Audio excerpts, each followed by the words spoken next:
Olá, meus amigos, povo abençoado, tudo bem com vocês? Voltamos na continuação falando sobre jejum, a arma poderosa, parte 3. Nós acabamos de gravar, estávamos ao vivo e agora nós vamos continuar na parte 3 falando sobre jejum, a arma poderosa.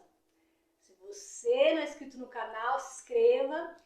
Deixe o seu gostei, ative o sininho para notificação de cada vídeo postado, você será notificado.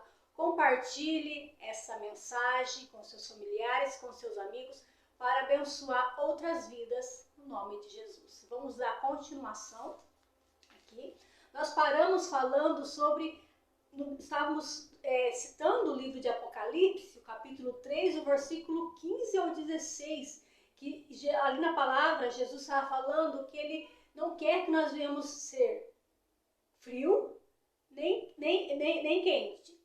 quente, ou seja, quer que nós venhamos estar decidido, ou é quente ou é frio, não morno, não dividido, você está servindo a Deus ou você não está. Então ele disse aqui, não é quente nem frio, ou seja, mas é morno. Uma hora quer Deus, uma hora está com Deus, outra hora não quer. Nós temos que ter uma vida constante em comunhão com o nosso Deus. Então, nós não devemos estar divididos. Querer Deus um momento, depois não querer mais Deus. Se nós vamos jejuar aqui, nós vamos aplicar na nossa oração, como estamos falando do jejum. Na nossa vida de oração, nós vamos aplicar o jejum. E se nós vamos aplicar o jejum, nós vamos nos humilhar. Nós vamos o quê? Lamentar. Porque o jejum, ele faz com que a carne venha lamentar. Ela vai lamentar. Ela já começa. Ai, meu Deus. Ai, eu vou jejuar. Ou seja, ai, eu vou passar fome. Já vai lamentar. Minha barriga está doendo de fome. Eu tenho que comer. Ela já está lamentando. Porque é o jejum. Então, nós já vamos nos humilhando ali. Já começa nos humilhando. Então, o jejum, ele é para isso. Ele é para irritar a carne, para mortificar a carne, para disciplinar a carne. Então, o jejum é para isso, para que haja lamentos, prantos, até que o fogo desce. Vai haver prantos, lamento, até que o fogo vai descer, até que a presença de Deus venha sobre as nossas vidas, até que as velas se derretam. O jejum volta o meu coração para Deus. Só jejua quem quer jejuar. Só se consagra quem quer consagrar. Quem quer Deus realmente. Se você quer Deus realmente, você vai consagrar. Você vai se consagrar. Se você quer Deus realmente, você vai jejuar. Você vai fazer isso. O nosso coração é uma fábrica de ídolos. E realmente ele é essa fábrica de ídolos. Jejum é ficar sem comer. É ficar sem comer. Temos o jejum do líquido, você pode ficar sem comer um alimento sólido, mas tomando líquido. Dizem os estudiosos que nós ficamos sem alimento durante 3 dias. Né? Passando desse tempo aí, água, nós temos que aplicar água. Por exemplo, se eu vou jejuar mais de 3 dias sem comer nada, ou seja, alimento sólido, eu tenho que ingerir o líquido. Eu aguento ficar 3 dias, no caso, sem comer. Os estudiosos falam que o nosso corpo, ele aguenta ficar sem comer. Os estudiosos dizem. Então, se eu vou aplicar um jejum de 3 dias, é necessário eu ingerir líquido. Não posso ficar sem líquido. Não posso. Posso aguentar 3 dias sem comer, mas sem líquido eu não posso. Temos que aplicar nosso jejum, o líquido, que aí o nosso corpo já vai se enfermar. E esse não é o propósito. Então, o jejum, só jejua quem quer jejuar. O nosso coração, ele é uma fábrica de ídolos. Nosso coração cria ídolos para si próprio e para outros. Não quero fazer vigília. Muitos dizem aqui, não quero fazer vigília. Por quê? Porque vigília passa sono. Ou seja, quer fazer vigília, mas não quer passar sono. Quer jejuar, mas não quer passar fome. Que tipo de jejum é esse? Se eu vou jejuar, eu vou sentir fome. Esse que é o propósito.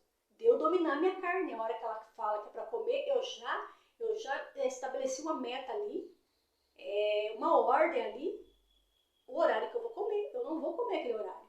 Eu não vou comer. Então já estabeleci. Eu estou disciplinando a minha carne para que o meu espírito venha se tornar espírito dominante, o espírito de Deus. Então quer fazer vigília, mas não quer passar fome. Quer jejuar, mas não quer passar fome. Temos que ter a sabedoria. Não quer jejuar para passar fome. Então, você pode perceber aí, falando de ídolos, que o nosso coração ele é uma fábrica de ídolos. A comida, ela pode também ser um ídolo. Ela pode se transformar em um Deus. Por quê? Eu não fico sem a comida. Eu não vivo sem a comida. Toda hora a pessoa está comendo, toda hora a pessoa está se prostrando ali para comer. Ou seja, a comida é o seu Deus. Deus não quer que nada venha nos dominar, a não ser Ele. A não ser Ele. Livro de Eclesiastes diz que nós temos tempo para tudo.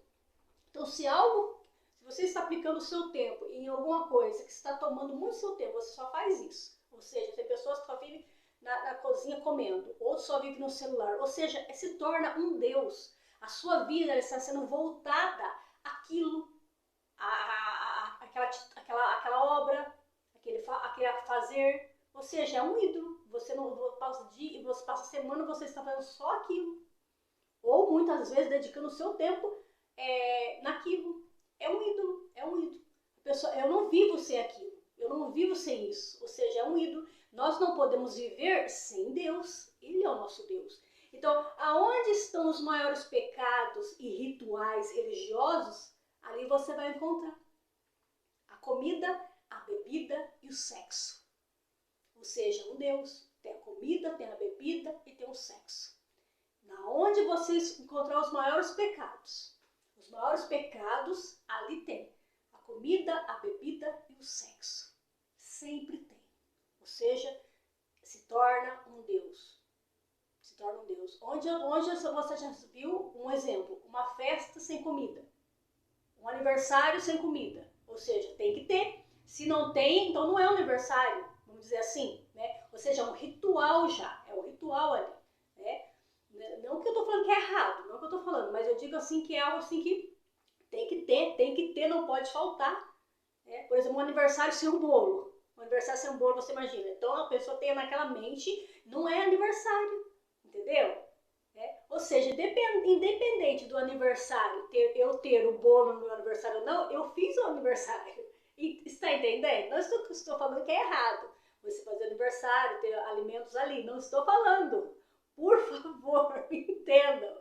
Por favor. Agora vai pensar assim, nossa, não vou comer mais nada, né? Porque se eu comer é meu ídolo. Não. Eu estou querendo que vocês entendam que nada pode nos dominar. Quer dizer, por exemplo, se eu não faço aniversário, não tenho bolo, não tenho a festa, eu não fiz o aniversário. Eu fiz o aniversário. Eu fiz o aniversário. O aniversário se concretizou. Ali é só uma comemoração. Mas nós devemos ser dependentes de Deus. É isso que eu estou querendo dizer, passando para vocês que o nosso coração é uma fábrica de ídolos. Tem que ter aquilo. Se não tem aquilo, não foi. Não é. Não. O que não pode faltar na nossa vida é Deus. É Deus. Tem Deus? Então tem tudo. Então tem tudo. Isso que é a meta dessa mensagem. Nós estamos falando sobre o jejum. Então vamos lá. Jejum é para irritar a carne, como nós estamos aprendendo. Então tenha isso. Quando você jejuar, você vai ficar irritado, você vai querer comer, mas é a disciplina do espírito. Você não pode comer, é a disciplina da carne. O espírito está disciplinando a carne, não é para comer, é para se consagrar a Deus, se dedicar tempo a Deus. A primeira coisa que o jejum faz é de nos libertar de um Deus decorrente, de um Deus concorrente. 1 Coríntios 9, 27, Paulo diz: eu escravizo o meu corpo e o reduzo à servidão. Paulo jejuava e ele dizia: eu escravizo o meu corpo e o reduzo à servidão, para ele servir a Deus somente. Carne é um excelente servo, péssimo senhor. A nossa carne é péssima para nos dominar. Ela só nos leva a lugares errados. A nossa carne só quer que nós venhamos nos alimentar com alimentos que nós venhamos adoecer, ficar doente. A carne é um péssimo senhor. Ela não pode ser o senhor. Por isso que entra o jejum, para nós dominarmos ela é o Senhor, Criador dos céus e da terra, que tem que nos dominar. Jejum não muda Deus. Deus é o mesmo antes, durante e depois do jejum. Jejum não foi feito para Deus. Jejum foi feito para me quebrantar, me aproximar, chegar-se diante de Deus. Deus, ele é o mesmo antes, durante e depois do jejum. O jejum não foi feito para tocar Deus, mas para que eu venha tocar a Deus. Foi feito para me irritar a minha vontade e reduzir a minha vontade. A minha vontade se abate para que a vontade de Deus seja feita.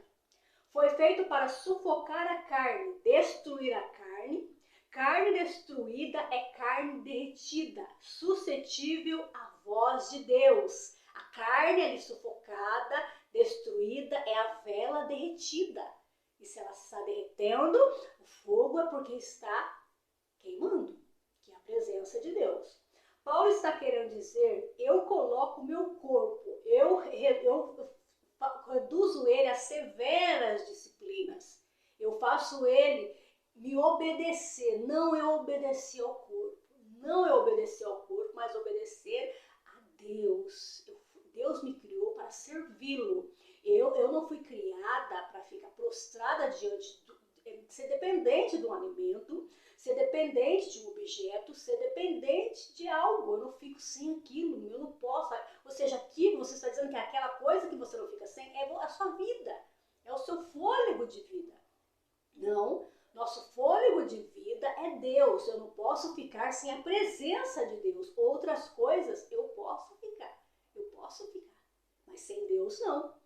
Então Paulo ele reduzia a vontade dele a severas disciplinas aqui, capítulo de 1 Coríntios, capítulo 9, versículo 7. No livro de Coríntios, capítulo 9, versículo 27. A ideia do jejum é liberar poder, ter visões, destravar o que está travado, ativar chamado, ativar ministério, ouvir a voz de Deus. Porque Deus está falando e nós não estamos ouvindo. Deus, ele fala a todo momento. Deus, ele fala a todo momento. Ele está falando, ele não está calado. E quando ele está calado, você vai entender que ele está calado, que é o momento. Mas se eu estiver na carne, fazendo as minhas vontades, vivendo para mim mesma, eu não vou ter essa percepção, Então, o jejum é para nós ouvirmos a voz de Deus, é para nós andarmos com Deus, para destravar chamados, para nós termos visões. Não que eu vou jejuar para ter visão, entendeu? Não que eu vou jejuar para... Você pode jejuar com propósito, sim, com propósito. Mas eu quero dizer, não quer dizer que você, aqui nas visões, aqui, chega já os dons. Nós vamos falar mais à frente dos dons, né? Dos dons, que Deus ele nos dá dons. Né? Mas o jejum, ele faz você ter visões, Deus te dá sonhos, muitas vezes.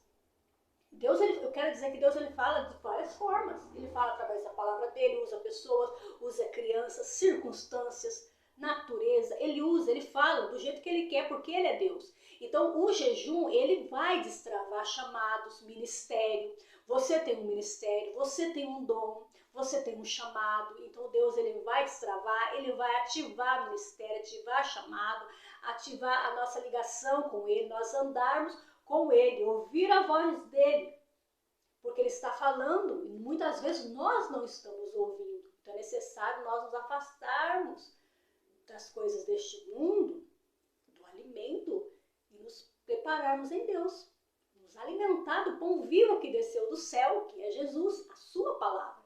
As visões estão formigando sobre nós. As visões, revelações estão ali, ó, formigando sobre nós. Bênçãos que está ali, Deus quer liberar, nos dar, mas há impedimentos, não da parte de Deus, mas da parte do diabo. Então o jejum, ele destrava muita coisa, o jejum. Então, anjos caminham em nossa casa, anjos caminham ao nosso redor e nós não vemos, mas eles estão ali. E muitas vezes nos jejuns, nas orações, nós vamos contemplar. Não que você vá orar para ver anjo, né? Mas é melhor você ver o quê? Anjo ou demônio? Melhor você ver o quê? anjos operando. A palavra de Deus diz que Deus, os anjos, eles habitam ao nosso redor. Eles estão ali, o anjo do Senhor acampa-se ao redor daqueles que o temem e os livra de todo mal. Então é bíblico. Os anjos de Deus, eles estão aqui conosco, eles estão a todo momento conosco, nos livrando. Anjo de Deus é o mensageiro que vem para te entregar alguma coisa de Deus, algo de Deus, para te abençoar, te libertar,